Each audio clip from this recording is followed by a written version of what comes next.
He didn't hear me. Actually, double fallen. Okay. I don't feel see instant expansion. That's super risky, of course. Doesn't make really sense against mercenaries. They're going for pretty similar strategies here. Okay, let's check the resources, so we see them. Yeah, so I definitely can see this the win going to Urakaar and Matt as a team of Knights of T. But we'll have to see. You can still take the taverns with Fallen, but it's of course a little bit more difficult, let's say.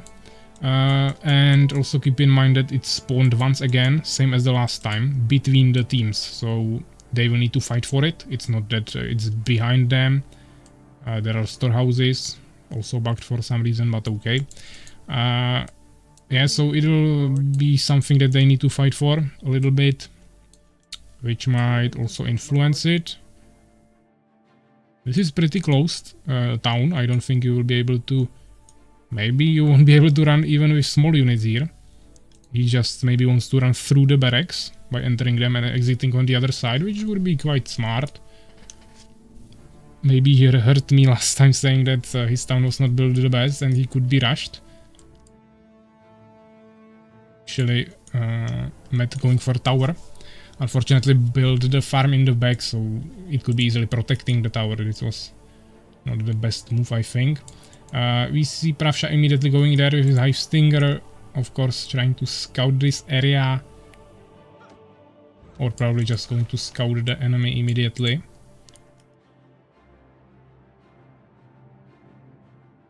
We see a tower incubator, so I don't think Aegis is going for the mercenaries. Prawsha pulled the wolves a little bit here. I think they saw each other, but none of them really care. Or maybe they didn't see each other. Yeah, I think Prawsha saw him, maybe Urakaar didn't notice.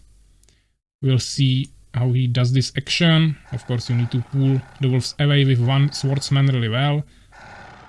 And then hopefully get there with the second one. Unfortunately, he had really bad play here. Good for him that he did it with swordsman. Two swordsmen, because with peasants he would have a problem. But both of them are already doing it. I don't think Aegis will do anything with this. The only problem will be probably if he loses the tavern here. Unfortunately for Urakaar, he didn't make the tower that Matt made. So I think Prawsha will just try here. Okay, Prawsha is actually trying to fight the wolves. I don't think this was smart. I was expecting him to take all the stingers and just try to destroy Urakaar's town. That would definitely work, I would say. Unfortunately, he didn't do that. He will maybe just destroy one farm there.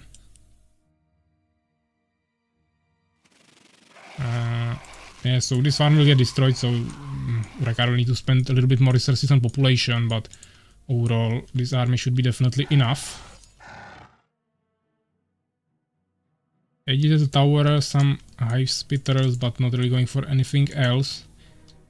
They are not really rushing anything, but maybe they want to go for Avengers, which would probably work against crossbowmen, but you would still need a lot of them. Crossbowman is just the most efficient price and let's say performance ratio unit. Yeah, going with one crossbowman here, he could just kill this injured Hive Stinger with one peasant there, but okay, he rather just lost 1.5 farm. That's his choice. Vengeance Hall, of course. We see some towers here. Towers are definitely smart, but then what do you want to do? You can either try to expand in the underground, but that probably still won't help you too much. You can try to get to Avengers, but I'm still not sure with that. The towers are definitely not finished before he attacks if he goes immediately. And also, actually Matt is going for expansion, okay. And you can also try to go for flying units, but that probably also won't work too well. I don't know if Prawsha will stop this. Yeah, definitely at least 2 towers will get finished. Prawsha will probably lose this one. I mean, I think he can defend this with the towers, but it's still going to require some effort. Actually, Matt is going to help Urakaar here. They will attack together.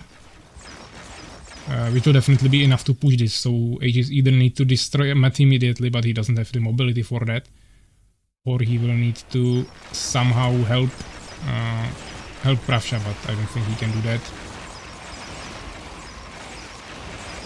I'm actually surprised that Prawsha and Aegis didn't even try to get the mercenaries.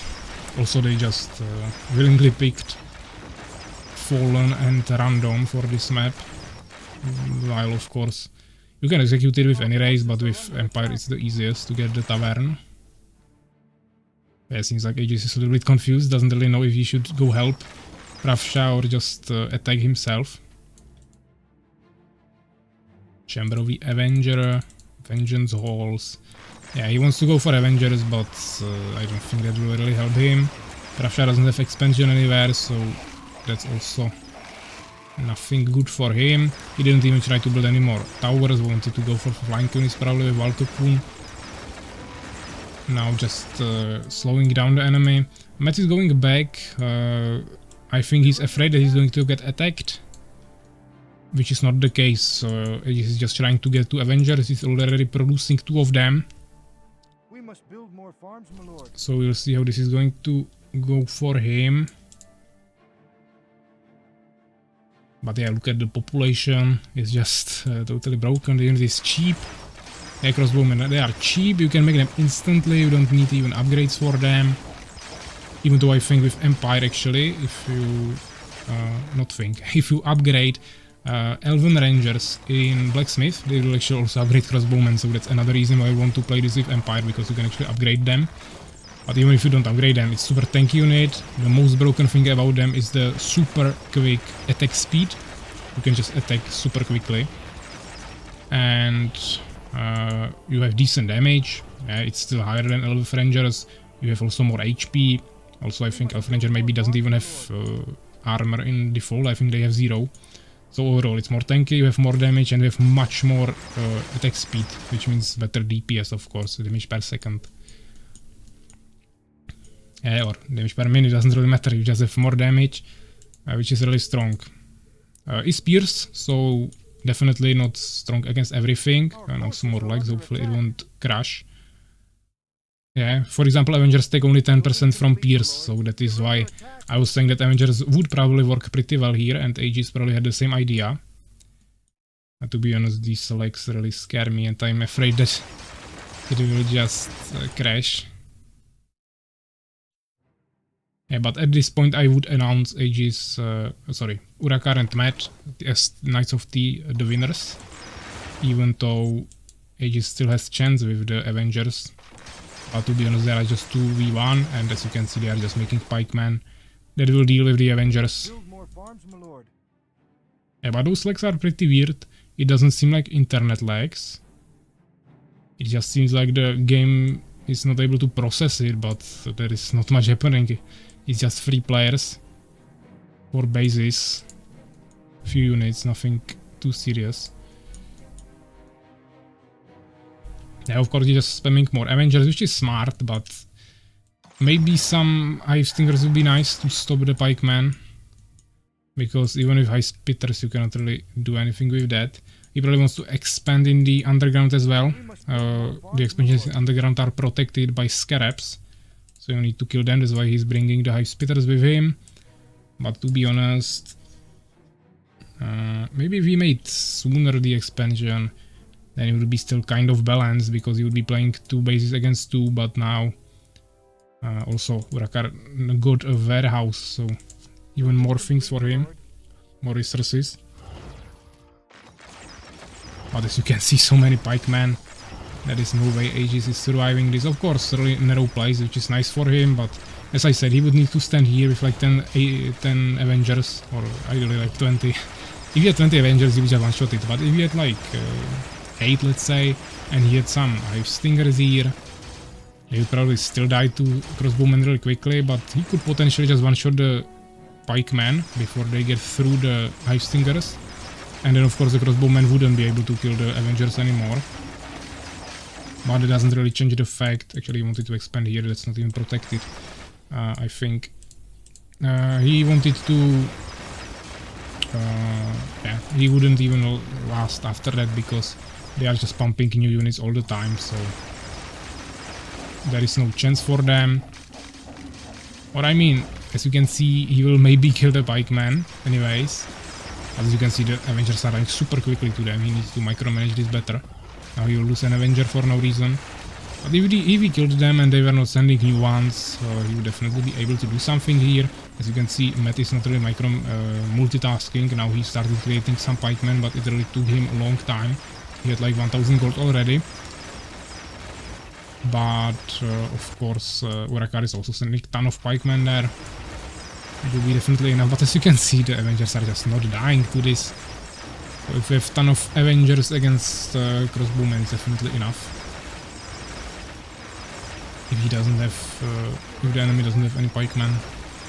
But yeah, we are going to the third match. So it's 1-1 now for Team Spirit and Knights of T. Our first battle in the semi-finals. Let's check the results. Urakaar 52 kills, Aegis 38, at 22, and Prawsha of course died there pretty quickly with just 7 kills and actually 39 losses. That's a lot. Probably a ton of hive stingers and also of course his harvesters.